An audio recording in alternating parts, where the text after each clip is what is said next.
The Bruins are boring. We talk about boring teams in the NHL, and I feel like they're never in that category just because they have Pasta and they have Marchand, and they do have a lot of personalities.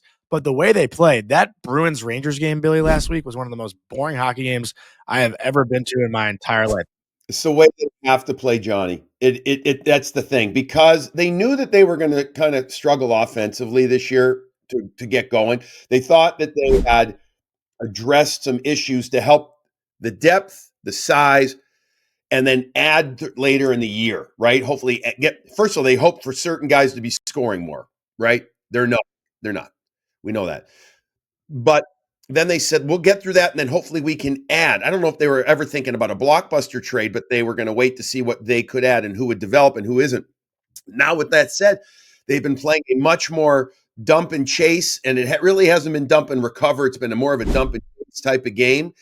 It got better under Joe Sacco for a while when they started to do things a little more shot volume versus shot quality. However, it's a hard way to have to play. I think you can do it in a short term and do it real well, because you start getting teams that are like, oh man, these guys are working their butts off and they're this and they're that. But meanwhile, it's hard to do over an 82 game season.